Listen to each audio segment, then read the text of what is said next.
ज्ञान, विज्ञान आणि सुसंस्कार यासाठी शिक्षण प्रसार. शिक्षण महर्षी डॉक्टर बापूजी साळुंखे. श्री स्वामी विवेकानंद शिक्षण संस्था कोल्हापूर संचलित Raje Vijaysinh Daphale high school and junior college Lafalapur. मी प्राध्यापक M.R. बने. लेक्चर नंबर 3 मध्ये आपल्या सर्वांचं या ठिकाणी सहर्ष स्वागत. इयत्ता 11वी commerce, subject book keeping and accountancy या विषयाचे. Unit number 2, meaning and fundamentals of double entry book keeping, म्हणजे पुस्तपालनाची द्विनोंद पद्धती, अर्थ आणि मूलतत्वे या दुसऱ्या युनिटमधील क्लासिफिकेशन ऑफ अकाउंट्स म्हणजे मॉडर्न ॲप्रोच आणि practical examples on analysis of transactions by applying rules of debit and credit त्यावर आधारित एक्झाम्पल्स आपण पाहणार आहोत. पहा, classification of accounts modern approach काय आहे, म्हणजे आधुनिक संकल्पना आपण म्हणू शकतो याला. या संकल्पनेनुसार क्लासिफिकेशन करताना एकूण 5 गटामध्ये वर्गीकरण करायचं आहे. पण ट्रॅडिशनल ॲप्रोचमध्ये आपण अभ्यासलो की 3च गटामध्ये वर्गीकरण करायचं आहे. पुन्हा मी सांगत जाईन. बघा, मॉडर्न ॲप्रोचमध्ये क्लासिफिकेशन करताना assets account, liabilities account, capital account, revenue म्हणजे incomes and gains account, expenses and losses account असे 5 ग्रुप आहेत. या खात्यामध्ये वर्गीकरण करायचं आहे. ॲसेट्समध्ये पहा, संपत्ती म्हणतात मराठीमध्ये. त्यामध्ये मशिनरी अकाउंट आहे, यंत्रसामग्री, बिल्डिंग आहे, गुडविल त्याला ख्याती म्हणतात, आपण सविस्तर अभ्यासणार आहोत पुढे. फर्निचर अकाउंट आहे, मोटर कार अकाउंट ही स्थावर मालमत्ता आहे. लायबिलिटीज म्हणजे देणी किंवा दायित्व किंवा देयता असं म्हणतात, देणी असणारी रक्कम. Creditors account, bank overdraft account, bank loan account, outstanding expenses म्हणजे खर्च देणी राहिलेली असेल तर. कॅपिटल म्हणजे व्यवसायासाठी व्यावसायिकाने गुंतविलेल्या रकमेला कॅपिटल किंवा भांडवल असे म्हणतात. बघा, Ajay's capital account, Sunil's capital account, Poona traders capital account, Hindustan traders capital account. आणि इन्कम आणि गेन्समध्ये बघा, commission received account, dividend received account, rent received account, interest received account. म्हणजे प्राप्ती किंवा उत्पन्नाचे हे मार्ग आहेत. आणि एक्सपेन्सेस आणि लॉसेस बघा, खर्च आणि हानी. वेजेस म्हणजे मजुरी खाते, ऑडिट फी म्हणजे ऑडिट करण्यासाठीचा खर्च आहे, लॉस बाय फायर म्हणजे आगीमुळे नुकसान झालेली असेल तर, सॅलरी अकाउंट म्हणजे मजुरी खाते, कॅरेज अकाउंट म्हणजे भाडे. तर त्या 5ही आयटमशी संबंधित आता एक्सप्लेनेशन बघा, कशाला काय म्हणायचा. 1 नंबर बघा, ॲसेट्स अकाउंट आहे, मालमत्ता, त्याला संपत्ती म्हणतात. काय प्रकार आहे? Any physical thing or right owned that has a monetary value is called as an asset. The ownership of the asset must be with the business unit. म्हणजे मौद्रिक किंमत असलेली म्हणजे पैशात किंमत असलेली कोणत्याही प्रकारची भौतिक संपत्ती म्हणजे मालमत्ता होय. मालमत्तेची मालकी ही व्यवसायाच्या संबंधी असली पाहिजे. म्हणजे व्यवसाय संचालनासाठी आवश्यक असलेल्या व व्यवसायाच्या मालकीच्या सर्व दृश्य, टिकाऊ व वास्तविक स्वरूपात असणाऱ्या वस्तूंना मालमत्ता, संपत्ती किंवा ॲसेट असे म्हणतात. या वस्तू विक्री करण्याच्या हेतूने खरेदी केलेल्या नसतात, तर दीर्घ काळापर्यंत व्यवसायात वापरण्यासाठी खरेदी केलेल्या असतात. मग अशी मी सांगितल्याप्रमाणे मशिनरी, बिल्डिंग इत्यादी. पुढे पहा, नंबर 2, लायबिलिटीज. मराठी त्याला देणी किंवा देयता किंवा दायित्व म्हणतात. देणी परफेक्ट शब्द आहे. पहा, amount payable by the business to others is known as liability. म्हणजे व्यवसायाला इतरांना द्यावी लागणारी संपूर्ण राशी देयता म्हणून ओळखली जाते. हे कर्ज आहे किंवा व्यवसायाने इतरांकडून प्राप्त केलेल्या लाभाच्या मोबदल्यात त्यांना देय असलेली राशी होय. अर्थ असा आहे, व्यवसायाच्या संचलनासाठी म्हणजे चालवण्यासाठी भांडवल कमी पडल्यास बऱ्याचदा व्यावसायिकाला बँका किंवा इतर संस्थांकडून कर्ज घ्यावे लागते. पैशाअभावी बरेचदा उधारीवर मालाची खरेदी करावी लागते. काही वेळा कर्मचाऱ्यांचे पगार किंवा मजुरी देणी बाकी असते. ही सर्व रक्कम व्यावसायिक संबंधितांना देणे लागतो, म्हणून तिला देणी, देयता, इंग्लिशमध्ये लायबिलिटीज असे म्हणतात. तिसरा प्रकार पहा काय, कॅपिटल, त्याला मराठीमध्ये भांडवल असे म्हणतात. The amount invested into the business by the owner is called capital. Capital is a liability of the business and this amount is payable by the business to the owner at the time of closure of the business. म्हणजे व्यावसायिकाने व्यवसायात गुंतविलेल्या रकमेला भांडवल असे म्हणतात. नीट लक्षात ठेवा. व्यवसाय बंद करताना व्यवसाय मालकाला भांडवलाची राशी म्हणजे रक्कम व्यवसायाकडून घेणे असल्यामुळे भांडवल ही व्यवसायाची देयता असते. म्हणजे व्यवसाय सुरू करण्यासाठी व्यावसायिक जो पैसा व्यवसायात गुंतवितो त्यास भांडवल असे म्हणतात. ठीक आहे.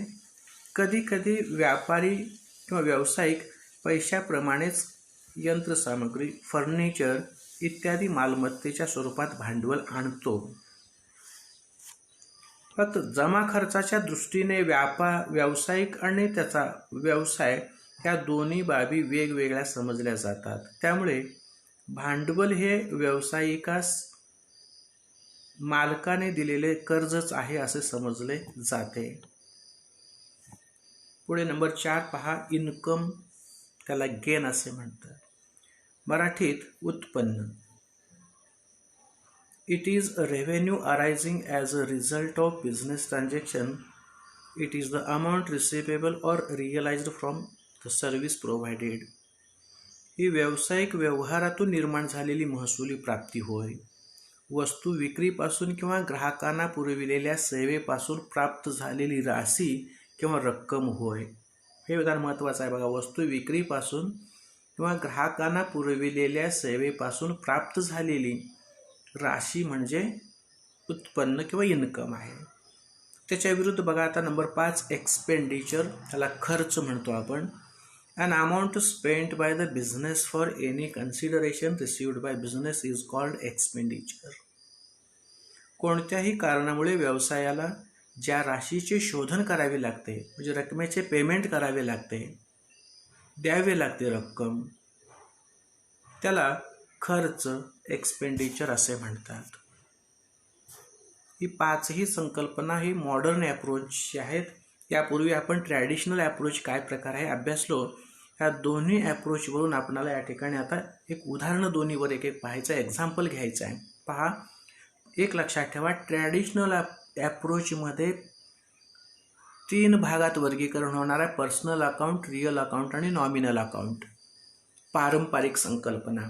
मात्र मॉडर्न ॲप्रोच म्हणजे जी आधुनिक संकल्पना आहे त्याच्यानुसार 5 भागात वर्गीकरण करायचं, क्लासिफिकेशन करायचं. 1 नंबर ॲसेट, त्याला संपत्ती म्हणायचं आहे. नंबर 2 लायबिलिटीज, देणी.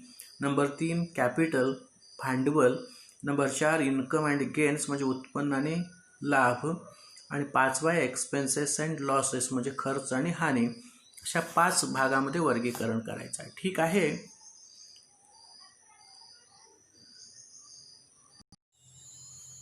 हे पहा, तुमच्या समोर दिसते ते ट्रॅडिशनल क्लासिफिकेशन ऑफ अकाउंट्स आहे. पहिला उदाहरण आपण घेणार आहोत तो क्लासिफिकेशन ऑफ अकाउंट्स म्हणजे ट्रॅडिशनल ॲप्रोचवर घेणार आहोत. ह्या ट्रॅडिशनल ॲप्रोचवर जर क्लासिफिकेशन करायचं असेल तर 3 भागामध्ये करायचा. पर्सनल अकाउंट्स, रिअल अकाउंट्स आणि नॉमिनल अकाउंट्स ह्या 3च गटामध्ये वर्गीकरण करणार आहोत. व पर्सनल अकाउंट म्हणजे ज्या व्यक्ती संस्था नावाने आपण ओळखतो किंवा येणी आणि देणी रक्कम त्या व्यवसायाच्या संदर्भात असेल तर पर्सनल अकाउंट वस्तू किंवा जे काय आपल्याला थिंग्स आपण म्हणू शकतो ते दिसतात वास्तविक आहे ते रिअल अकाउंटमध्ये. आणि नॉमिनल अकाउंटचं रूल आहे एक्सपेन्सेस, इन्कम्स, गेन आणि लॉस या नॉमिनल अकाउंटमध्ये घ्यायचं आहे. सर्वप्रथम तुम्हाला कॅश अकाउंट आहे, कॅश ही वस्तू आहे म्हणून रिअल अकाउंटमध्ये घ्यायचं आहे. पहा कॅश अकाउंट रिअल अकाउंटमध्ये.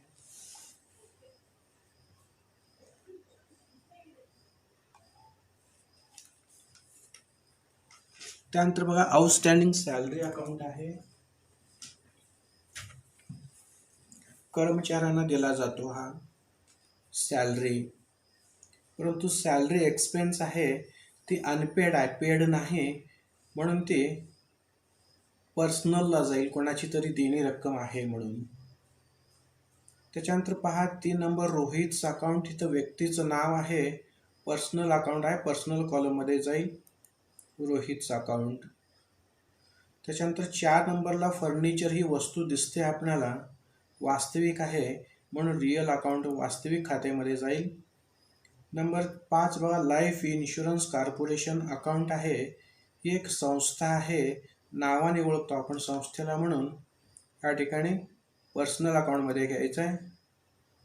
त्याच्यानंतर नंबर 5 गुडविल आहे, गुडविल इज ॲन ॲसेट, संपत्ती आणि वस्तू हे लक्षात ठेवायचं, रिअल अकाउंटमध्ये जाणार आहे.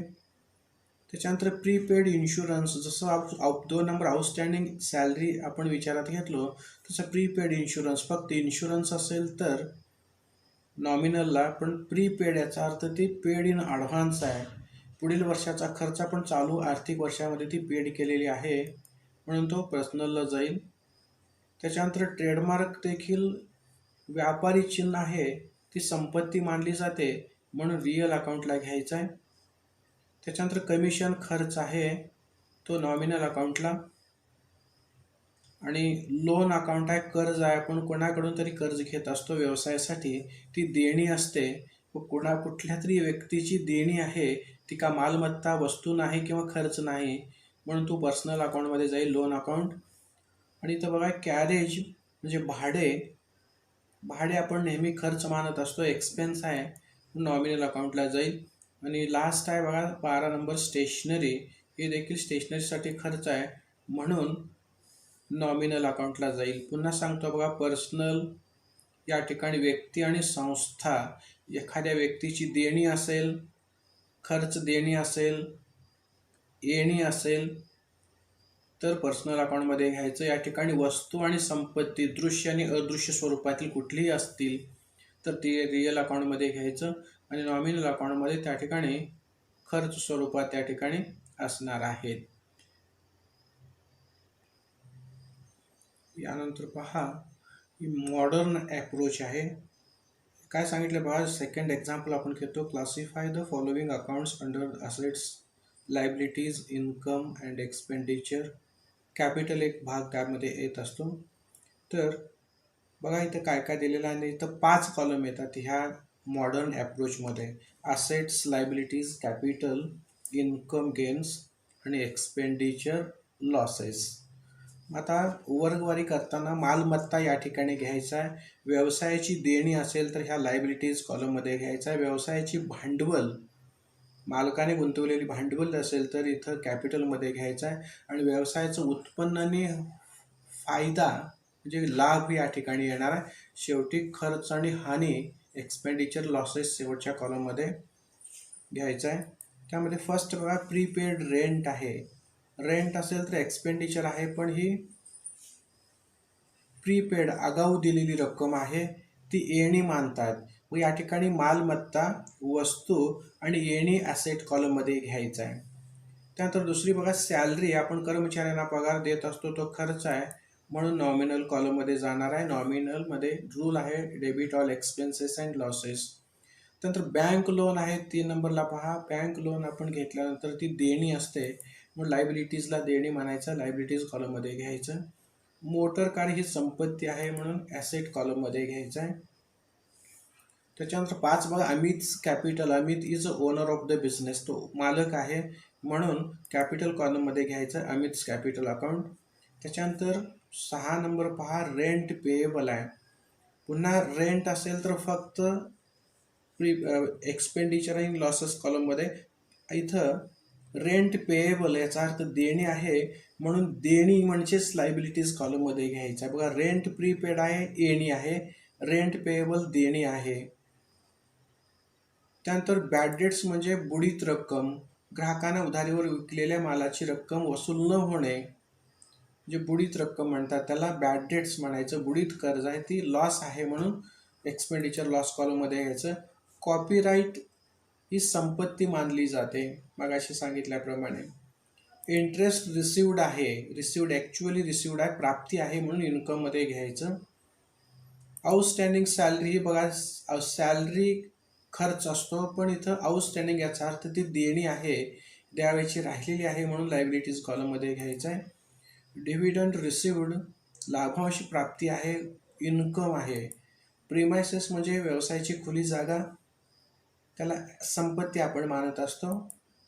त्याच्यानंतर इन्शुरन्स प्रीमियम हा विमा हप्ता आहे, व्यवसायाचा विमा भरला जातो, तो खर्च आहे, एक्सपेंडिचर आहे.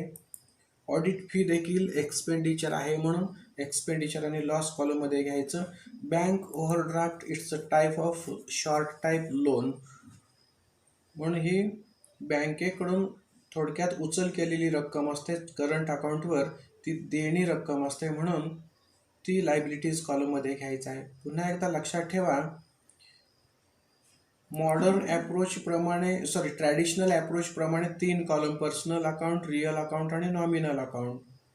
आणि मॉडर्न अप्रोच प्रमाणे मात्र ॲसेट्स, लायबिलिटीज, कॅपिटल, इन्कम्स आणि एक्सपेंडिचर्स याप्रमाणे 5 कॉलम त्या ठिकाणी होत असतात. हे काळजीपूर्वक लक्षात ठेवायला पाहिजे.